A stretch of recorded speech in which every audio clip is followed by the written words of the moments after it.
I'm a sociologist who participated in the God experiment. By First Breath 1. Have you ever wondered what it would be like to play God?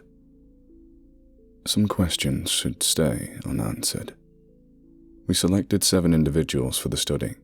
My colleague found it important to have a radical mixture of gender and sexual orientation. Discrete cameras were set up throughout the participants' home and places of business. We instructed the subjects to proceed with their daily activities, normally, as if nothing had changed. We then told our people a white lie. We told them a team of scientists would be working to alter their lives. Allegedly, the group analyzed the recordings and applied subtle changes to the subjects' real-time routines. Each modification would be designed to improve personal productivity and overall contentment. We told subjects that they would not notice any differences whatsoever. It could be as simple as a passerby saying hi. We also forbid all contact with us during this time. The reality was that we did nothing. We just watched. In the interest of avoiding the ire of recent legal proceedings, I will avoid using last names. I worked with a respected sociologist named Thomas, or Tommy for short. Tom's prestige in the industry secured our funding in the first place. I considered myself an intern. My job entailed ordering pizza, bringing coffee, and answering phones. Sometimes Thomas allowed me to watch the cameras whilst he slept or left the building. Not a bad gig for a 23-year-old kid with a sociology degree. That changed soon after it started. My hatred for my job started when our first subject, Michael, began to behave erratically. The biography listed him as Subject 001, a straight white male, age 28. He stood at 6 feet 3 inches. He weighed 190 pounds. He had dark brown hair with a blemish on the upper right corner of his eyebrow. Mike did not have a girlfriend at the time. Thankfully, Tom considered that factor. It did not take long for things to go haywire. On the second day of record keeping, I caught Mike talking to himself in the middle of the night. I don't want to do it. I don't want to do it. Are you sure? I don't want to do it. The noise nearly caused me to fall out of my chair. The rest of the day had been silent. I checked the cameras twice, but found no one else there. Thomas had left the building on another one of his errands. I texted him an alert just as Michael jumped out of bed on the infrared and walked to his door. Camera 3. One is losing his marbles. Tommy walked into our makeshift laboratory a couple minutes later. He wore a look of guaranteed excitement and an undersized white coat that barely covered his overstuffed belly. Crumbs on his jacket suggested that snacking had caused him to slack off next door. Yet again. Tom looked fascinated when he saw the screen. He watched the monitor over my shoulder like a parrot. Michael banged his head against the wall. My colleague sounded downright giddy when he exclaimed, "It's happening. Record this, kid." Did not know what it meant, but I followed orders. After about 20 headbangs, Michael stopped moving. We waited and watched for 10 minutes. We checked his vitals. Somehow Michael was not injured. He only fell asleep. Standing up. It is an eerie feeling to watch a man on the verge of losing his mind. The curtains in his apartment fluttered nervously in the wind. Every few hours, Michael roused himself from sleep and checked the window nervously, then returned to his perch by the bedroom door. He repeated this trend a few times throughout the night. He didn't get back in bed at all that evening. The next day, Michael got a promotion. We had nothing to do with it. We watched the whole thing from a hidden cubicle camera. Michael's boss sounded truly grateful. She considered Michael's job performance to be worthy of recognition. To boot, the firm had been particularly successful that quarter. That meant a big bonus. The shit-eating grin on Michael's face told us that he considered the experiment to be responsible. Our subject got very drunk that night. We did not capture the bar in our video feed. I did, however, catch his walk of shame sometime around 2 in the morning. I adjusted the audio and found the guy talking to himself once again. I don't want to do it. I don't want to do it. Are you sure? I don't want to do it. Michael walked into the apartment and flicked the light switch. The room remained quiet and empty. He repeated his favorite little phrase over and over again. He futzed around the living room in an apparent panic.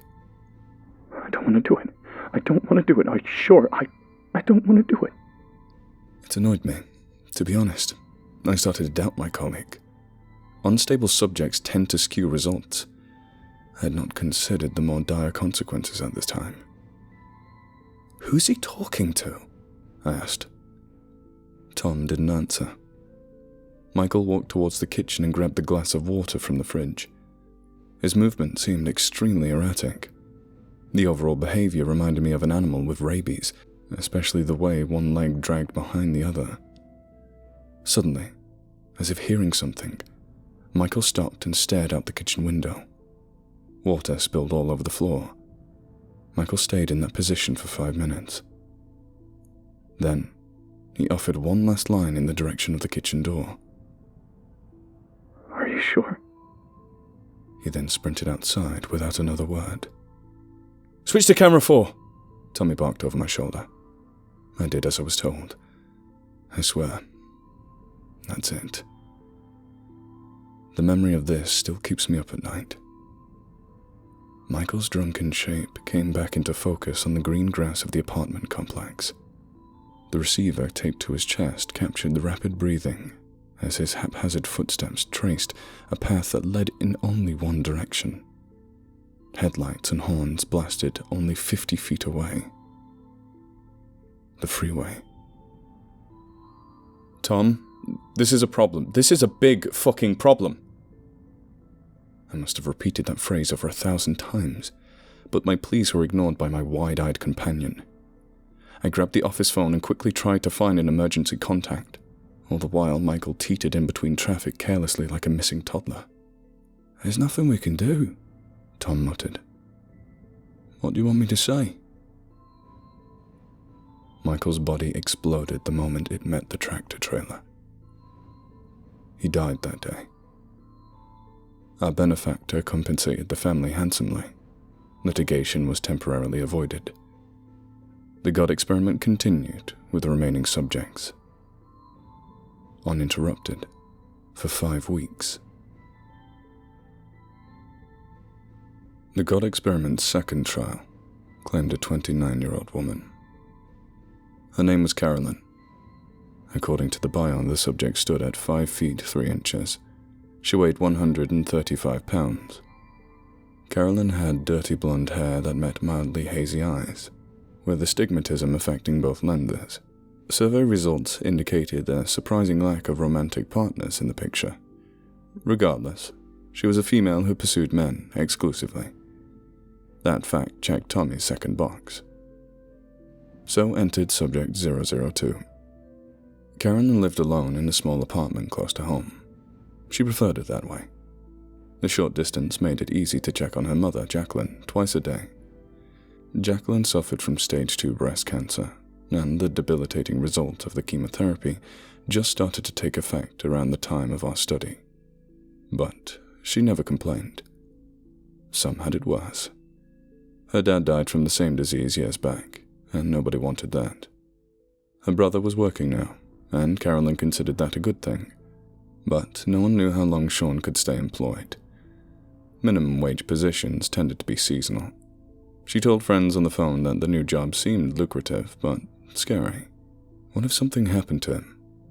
What if he died? If she lost either one, she might just lose her mind. And so, late at night, Carolyn prayed. I liked to listen on the audio whilst Tommy snored in the hallway. She asked God for the same things we all do. A game-changing cure for her mum, maybe, who started to look thinner every day. Perhaps her brother could land a manager position at a new store in town. "He has so much potential," she would say. Her voice rose slightly past a whisper every time she repeated that line. give him strength to apply himself this time. Carolyn also asked God when it would be time to meet a man worth the wait. That last one seemed a lot less important than the rest, though, and stayed noted as such in all prayers. She repeated the routine every single night. Nobody ever answered. That changed on the second week of our study. Jacqueline had an important doctor's appointment in the morning. Her daughter stayed up late into the night with worry. She said 17 prayers, 6 Hail Marys, 6 Our Fathers, and 5 personalized messages to the big man himself. Somehow, the kid got something right. Excitement overwhelmed the car's audio the moment the two of them got back inside. Jacqueline spoke with an apprehensive tone at first. Wait, I can't hear the doctor. He mumbles when he talks. The chemo actually worked? The backdrop of the corporate parking lot suddenly painted a beautiful scene.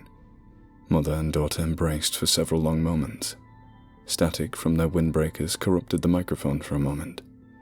They both wiped tears from their eyes and they sat back in their seats. Chemo actually worked.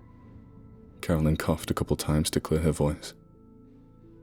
Doctor said you needed a follow-up scan, some new medicine, but no more treatment. She paused and looked at her mother with admiration. You are in remission, young lady. I paused the video. That moment caused me to tear up as well. The poor battle-worn woman smiled brightly underneath her wig. She looked young again. I guess the recognition of salvation took off 10 years. It was beautiful to see something good happen. Finally, in a string of so much bad.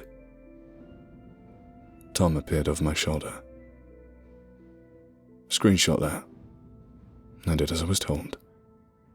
We resumed the video a second later. Call your brother, he worries. Carolyn's mother usually wore a gruff and unfriendly expression, but today, nothing could contain the excited sparkle in those weary eyes. Let's all get a drink. Oh, he's on speakerphone. He called us. Carolyn giggled. Sean, can you hear us? Guess who just became a full-timer? A confident young male voice crackled through the secondary audio. Both of Carolyn's wishes came true that same day. And so, the family celebrated well into the night. They chose a restaurant on the outskirts of town. We did not have this location on our camera feed. I hope they had a good time. Once again, our cameras caught a drunk subject stumbling home after hours. I was alone at the time when I enhanced the audio. Her nervous voice caused my blood to run cold. Are you okay? Okay, are you okay? Okay, are you okay? Okay. Carolyn mumbled the words on loop like a depressing song. Are you okay? Okay, are you okay? Okay, are you okay? Okay. Tommy promised his wife a real dinner for the first night in who knows how long. I promised to cover. I called and texted him about 1,000 times. Subject 2. Same symptoms. We cannot let this fucking happen again. Answer the fucking phone, Tommy. I did not receive a response. Carolyn teetered around, her family running confused stutter step. She repeated her new phrase to the empty room a few more times. The whole thing seemed bizarre. Too bizarre for just a crazy night of drinking. Did not think drugs could have been involved, at least not voluntarily. The girl didn't even keep alcohol in the house. After 5 minutes, Carolyn walked to the door and stepped into the rain. The temperature read 43 degrees Fahrenheit. She did not have shoes, a sweater, or a hat. I swapped through views as quickly as possible in order to catch up. After a few moments, Camera 2 found our subject in her backyard. A dusty cornfield sat on the corner of the rural property, and Carolyn walked towards it slowly. She did not look worried or in a rush. The mic caught cool, calm, and collected breaths through the rain. In fact, for the first time in the entire experiment, she seemed at peace. Blood pressure and vitals lowered to healthier levels. Her pulse did not indicate any issues. Carolyn reached the edge of the cornfield before long. She turned to look one last time towards the house and smiled. Part of me still feels she smiled at the camera. Without warning, a blunt object struck her head from behind. I sat dumbfounded and helpless as a blurry shape dragged our subject away. The audio caught one last line before the mic fell into the maze. Are you okay? Okay. Subject 2 is still missing to this day.